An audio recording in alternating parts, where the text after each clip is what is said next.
You want to fight? Or you want to win?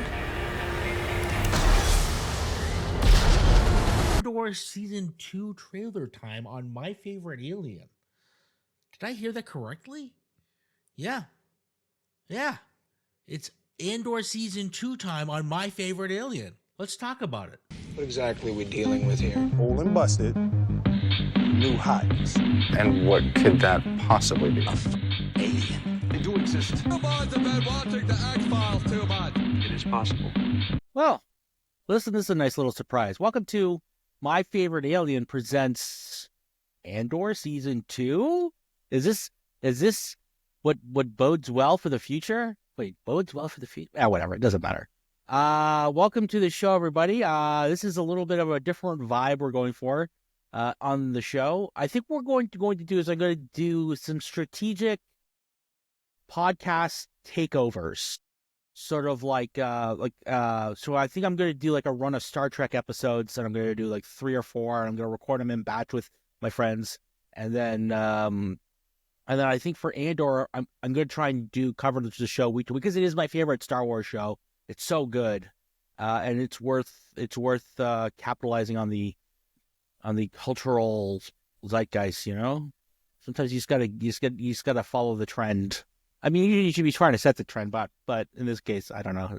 We're just gonna go for it because I don't know what else to do. I'm really running out of ideas with this podcast. It's really hard. It's really difficult. Anyways, joining me on the show this week is my good friend Julian. Julian, want to introduce yourself? Say hello. Hello, my name is Julian. I am a film critic of sorts, and happy to be here. What do you mean you're a film critic? You're not a film critic. You like films. You don't criticize them. I'd say I spend enough time thinking about films and criticizing them that I don't need a publicist to make that claim. What's your letterbox page like? Letterbox page is Jules Sees Through. No. I didn't ask what it is. I said what it's like. Oh, it's a mishmash of different dives into why films and certain films are amazing and why films are just boring. So, you'll get an essay or you'll just get a few lines, but I find it entertaining for myself. Okay. So we're gonna watch the Andor trailer here, and then we're gonna just sort of talk about it a little bit. I think we might cut this, or do we want to pause it whenever something interesting and anything you want to talk about, and then we can just go from there?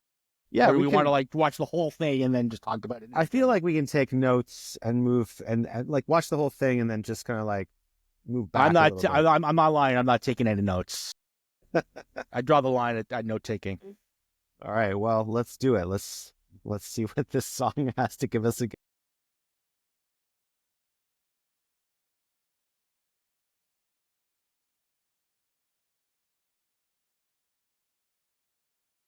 There's Melshi.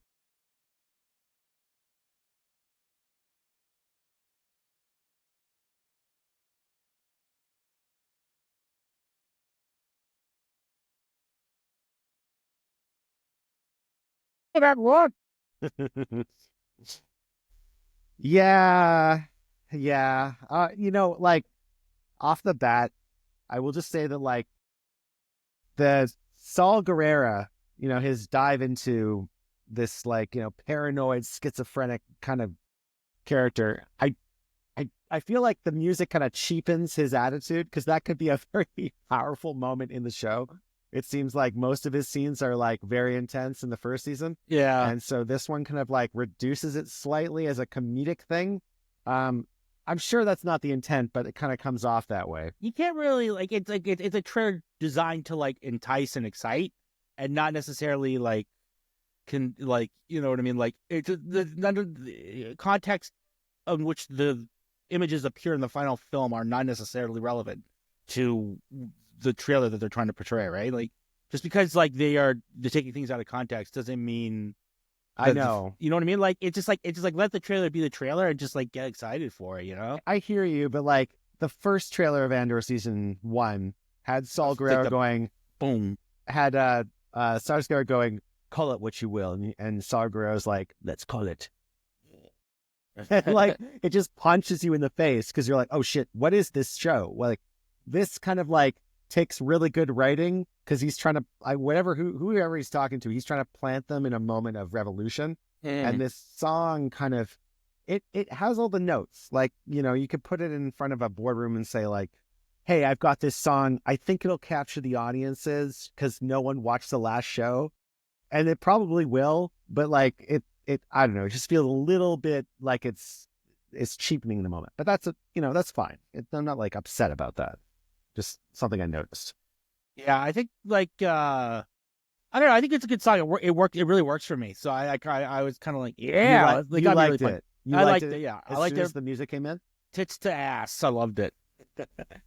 Yeah, I think there's like I was just like dipping into some of these social media and seeing what everyone says. And what I really enjoyed about the community was everyone goes, whoever didn't like it went, hey, it's marketing. They have to do it this way. Yeah. Who cares? It looks amazing. And to everyone's credit, it looks incredible. Like I was expecting it to look No half swearing. as good. Oh, sorry. It's looking really good. So I'm excited. There's tons of little snippets inside this trailer that have so many different slices of all these different characters. The one character I'm really curious about is B's not there. Who? The droid from the first. Oh, the droid. What was his name? B2F4. Oh my god, I'm blanking. I shouldn't blank on these things. It was B2 Emo or something, right? B2 Emo or something. Yeah, but they always call him B for short. But he was one of the delightful, comic reliefs. But like, almost like you'd sympathize with him more so than I feel like you sympathize with like C-3PO, because he was sort of like an implanted comic relief of hysteria. But that being said, I was very surprised that wasn't in. But some of these shots are just like jaw dropping.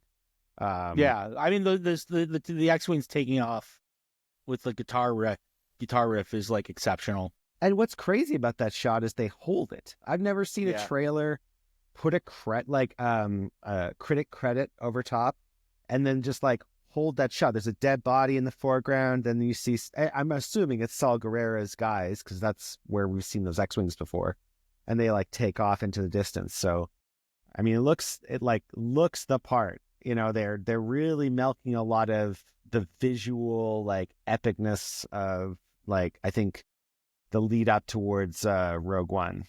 And as the show started with, all roads lead to Rogue One. So like, how is it going to meet the beginning of Rogue One? Well, I feel like there's lots of opportunities to bring in different characters, I think, too, from like the Rebel Alliance. Like you could theoretically get characters from like Star Wars Rebels, which I don't know if you've seen. No, I haven't watched it yet. I want to.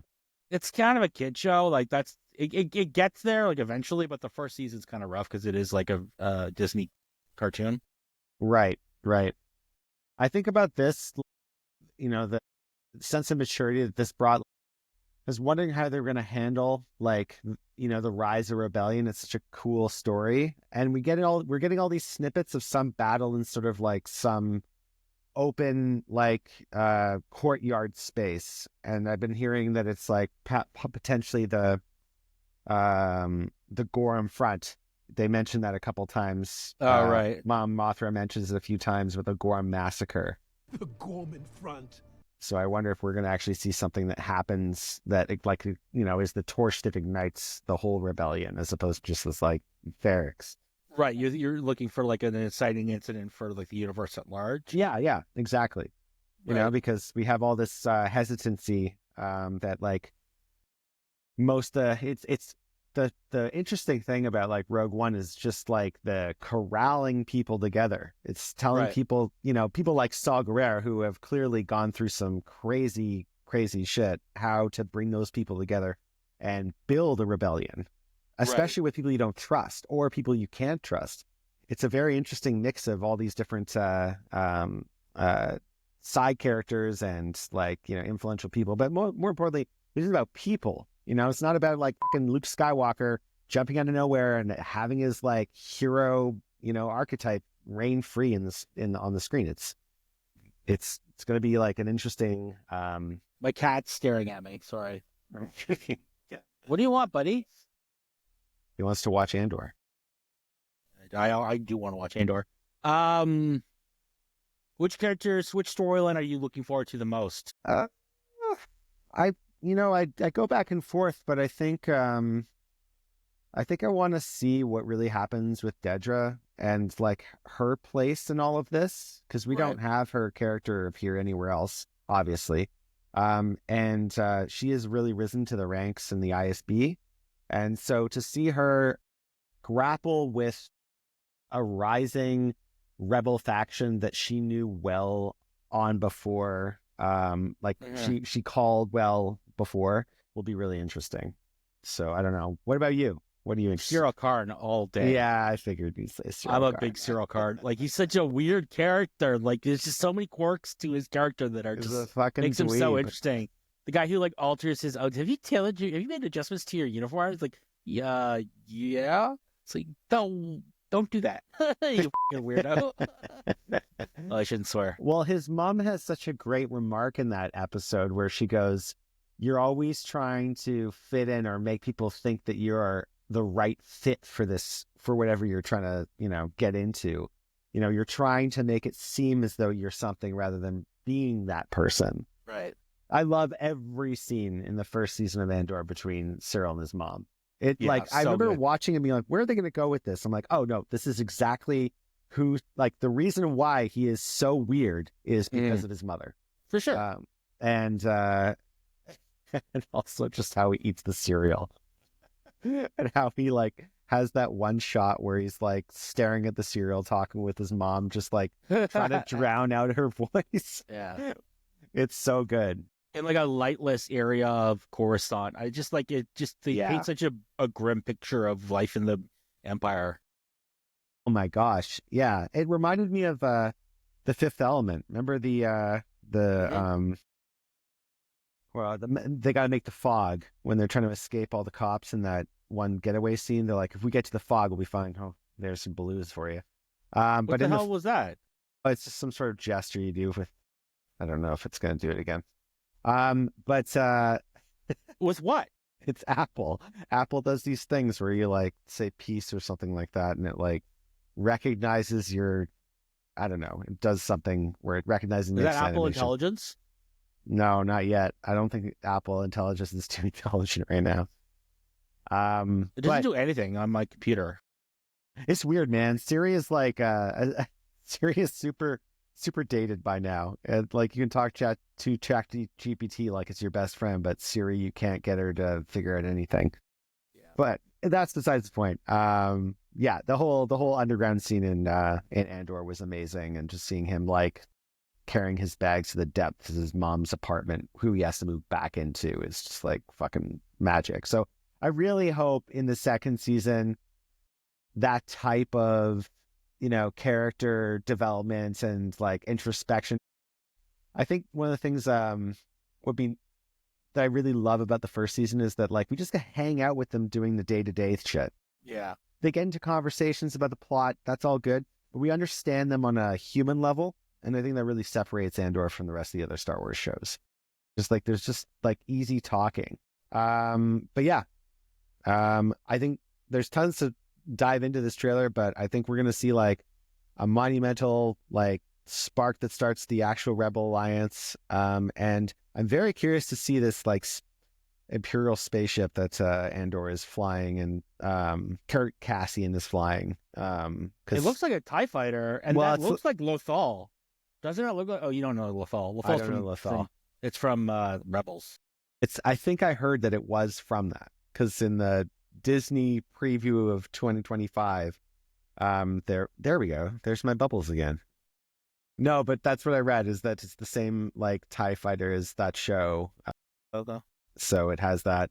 But just like, like one of the things I was kind of worried about this is that they were, I wondered how much their budget would be. And I heard, the $600 million budget for this season. Not for this season. It's for the 2 seasons. Is it for the 2 seasons? Okay, that makes a lot more sense. But still, that's like substantially fucking massive budget. Excuse me.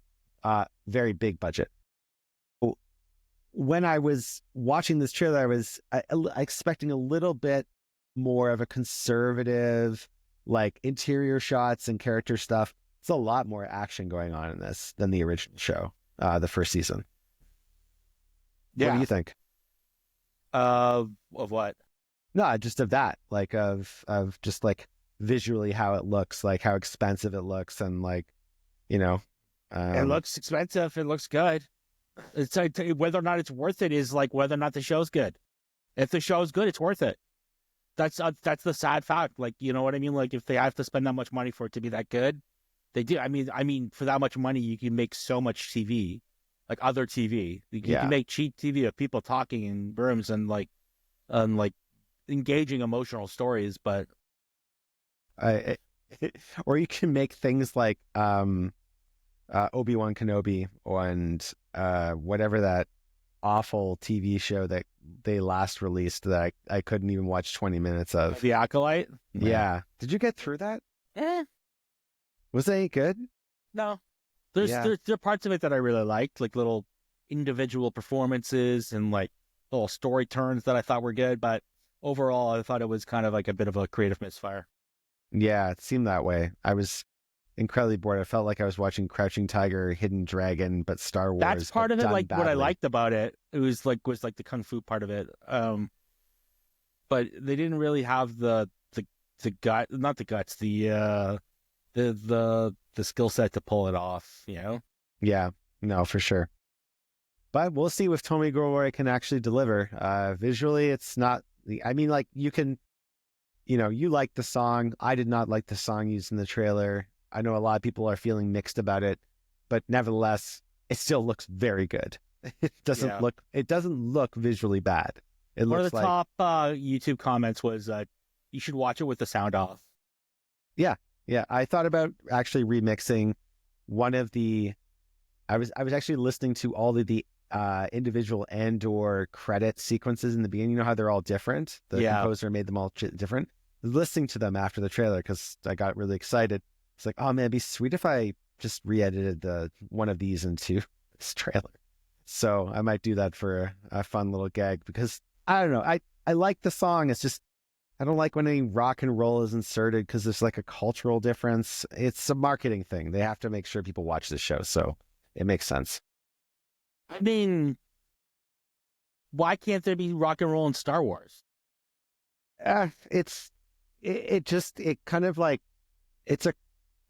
like a cross-cultural like problem. Like you insert rock and roll, which doesn't exist in that universe, but like I don't know, like classical music that's the interesting thing about classical music or any score is that usually those transcend culture. Like you can get away with it. Like John Williams can tell you that he's right, like has a whole symphony, but you're like, oh, but that's Star Wars, so that belongs in this world.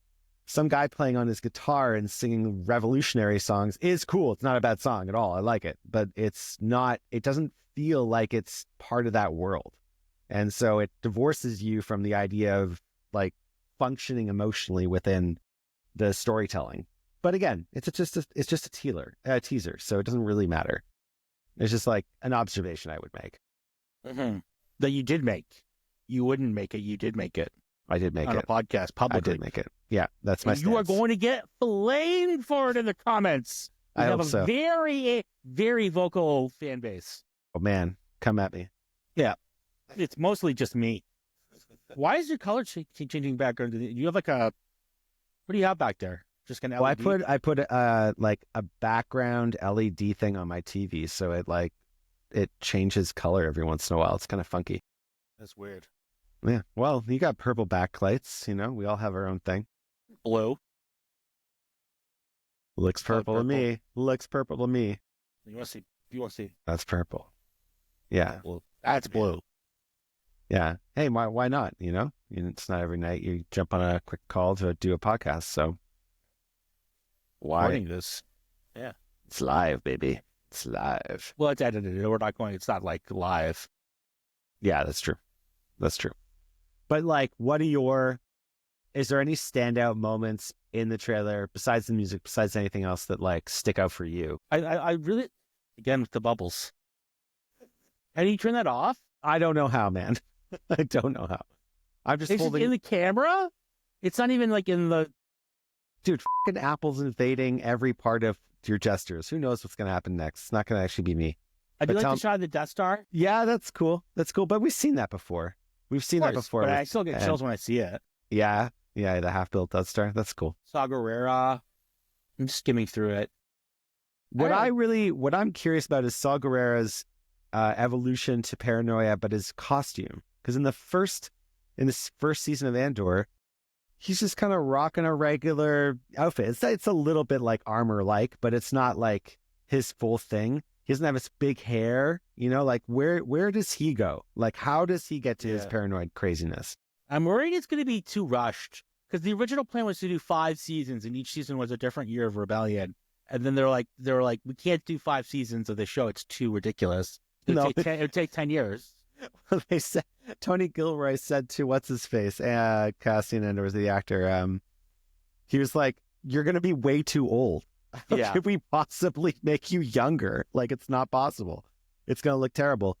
I don't think that's going to be a factor so much. I really thought the first season and its 3-act structure, especially since it was like interspersed between like several months, they did a really good job of splicing that history. So I feel like I don't feel like it's going to be rushed too much. I feel like they're going to set it up well. But again, we'll see.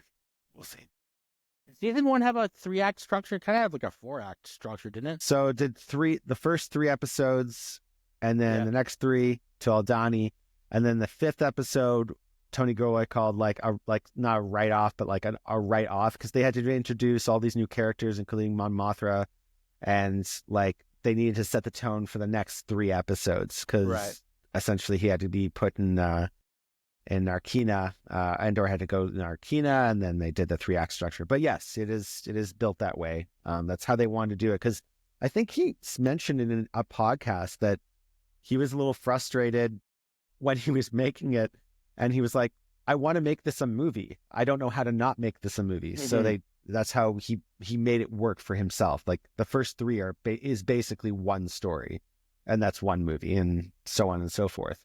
And you can really tell because the first 2 episodes of the first season cut weird. Like the final episode or the final scene in the first season doesn't really make sense to be the final scene. Doesn't feel like a conclusive part.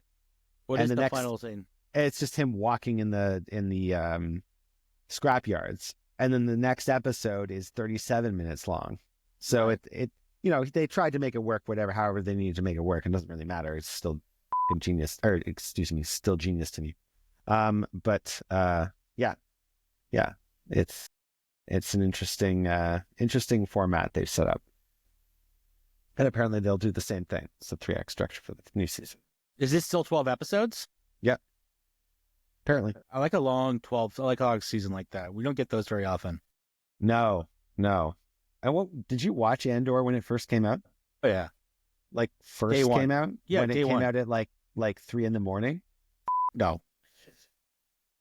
So when I watched Andor for the first time, I wasn't interested at all. I had written off Star Wars. It's like, Disney is not taking in the direction I'm interested in. It doesn't matter. It's fine. I just leave it alone. And then I couldn't sleep. And I woke up at like 2 a.m. And oddly enough, I had looked up and they had a weird schedule for releasing Andor. It's always at like 3 a.m. Eastern Standard Time. And so I was like, okay, I guess I can watch the first 2 episodes and see. And after the first one, I was like, holy, after watching him kill somebody in cold blood and all this stuff, I was like, I have to watch the next one. There's no question. And then I was like hooked every week. It was like one of the best TV show experiences I've ever had. We're just like, I could not wait to watch another episode at 3 a.m. It was released. Did you watch every episode at 3 a.m? Yeah, I did. I was so addicted. Katie, my girlfriend, was like, "What are you doing up?" I'm like, "Andor's coming out at 3 a.m. in the morning. I can't explain it to you. I just love it so much. I have to watch it." Crazy. Yeah, it was eccentric, that's for sure. But I mean, I don't regret it. I think back fondly about that because I know how excited I was about something so new and refreshing and smart and challenging and all these things that we've loved about the show. What day is April 22nd? I think it's a Friday. I was thinking about having I was thinking about having you and Dave over, maybe even your friend Rich, because he really likes Andor as well, and we'd watch Andor together. But we'll see. We'll see if things work out. But I booked that day off because I'm that serious about it. I think it's a Friday. I think it's a Tuesday. Oh, is it? Oh, well, That's a Tuesday. well, I'll book the next day off. Who cares? Well, you can't book Tuesday off? I guess I can, but then I'd be waiting all day, so I'd probably book Wednesday off. We'll probably be out Monday night. Oh, well, whatever day follows, I will not want to be working. Right. But So you'll be up until 3 a.m. yeah, and I think I'm hoping that they release 2 episodes because that's what they did the first time. So not only do you want to wait up until 3 a.m, but you want to stay up until 6 watching 3 episodes of TV. Probably. Dude, I've said this to so many people. It is my favorite TV show next to like Mad Men and Breaking Bad. I just adore it on every level. I think pretty good. it's some of the smartest storytelling I've ever seen. And I kind of wish it wasn't Star Wars because there's so much stigma on that. It's just, it surpasses my expectations. I never thought it feels like we're an alternative universe dealing with this show. Like it shouldn't exist. It shouldn't be this good. It does exist. It does exist, and it's fucking amazing. They do exist. Amazing. Yeah, we're lucky. We are lucky in these fascist times we live in to watch a show about anti-fascism. Yeah. Keep note, America. Yeah, pay attention. Pay attention. Yeah, these are trying times. Oh, all right. Is there anything else you want to say? I feel like we've gone on for half an hour. No, other than unexpected tone on the trailer, but besides that, it looks just as good as I could ever hope. And I am If you could put a song under, what would you put on? Like something orchestral? for sure. I would put like I think the Andor theme, whichever Andor version, seems so slow though. It's like so like moody. but it builds well, and I really love that. And I loved how the filmmakers inserted that theme into each episode, because Andor's theme is about like it's a slow rise, and that's what a rebellion is about. It's a slow rise of like muddiness and dealing with all sorts of different types of like challenges. I've always really enjoyed the score as it's just like a slow burn, and that's why I would never be in marketing, because I would be like, it needs to be as grungy and sad as the show. I'd be like, that's not going to put eyeballs on the screen, dude. But yeah, we'll see. I might just play around tonight and throw on the version I think should have been there for kicks. Can you download a musicless version with all the special sound effects and stuff and dialogue? Ugh, that'll be tricky. I know people have tried, but they have to do all sorts of like weird editing and splicing on the music and stuff. It's very hard. Gotta get the EPK. Go to epk.tv. Oh, well, there you go. But you have to get press credentials. I used to have access to epk.tv. See, that would be amazing, because I would love to re-edit that trailer with the right music. But it's not going to happen. What would you put if you could change the music? I probably wouldn't change the music. You're down with it? Yeah, I'm pretty down with it. Yeah. I don't know. I watched the first trailer for the first season, and I see why they made this choice. Again, it's not because I think that it was a bad choice. But the first trailer of the first season is incredible. I think that's probably what sold me at 3 a.m. I remember watching the trailer because it's like, I don't want to get into a Star Wars show, waste my time, and then it seemed a bit different, and of course it was. Okay, my old login for epk.tv works. Let's see if they have Andor. I hope so, man. Don't Andor season 2 don't tease me. trailer. Then they have texted stereo. What's that? They don't have, well, usually like they'll have like texted or textless, or they'll have multi-track. I didn't know this existed. This is like catnip to me. Well, There's so many trailers I would love to re-edit. One movie I'd actually love to re-edit the sound to, but it would just take a lifetime to do, is the movie Fury. It's totally off topic, but Fury has one of the worst scores I have ever heard in a I don't remember it at all. I remember kind of like in the movie. It's so abusive and it interrupts you so much, and it's so manipulative. It's bonkers how bad it is. If a good composer was replaced, that movie would be at least 3 times better than it was. 3 times better. Holy, I think so. Yeah, And it's a good movie. it's so much better. 3 times better. All right, well, All shall right. we call it? I'm glad we did this. Call it a day. If you want to get in touch with the show, you can email me at myfavoritealienpod@gmail.com. You can also check us out on socials at myfavoritealienpod, myfavoritealien. I don't know. I should put down a thing here. By the time this airs, well, no. By the time the Andor season 2 rolls around, I will finally have a graphic that has all the socials that I can actually put here. Maybe we put it up here or over here or over here. I don't know. We're gonna put it somewhere. If you want to get in touch with the show, just find us and look for our graphic, and there we shall be. But I hope you enjoyed the show. I hope you look forward to season 2 of Andor on April 22nd, where we will be covering the show week to week.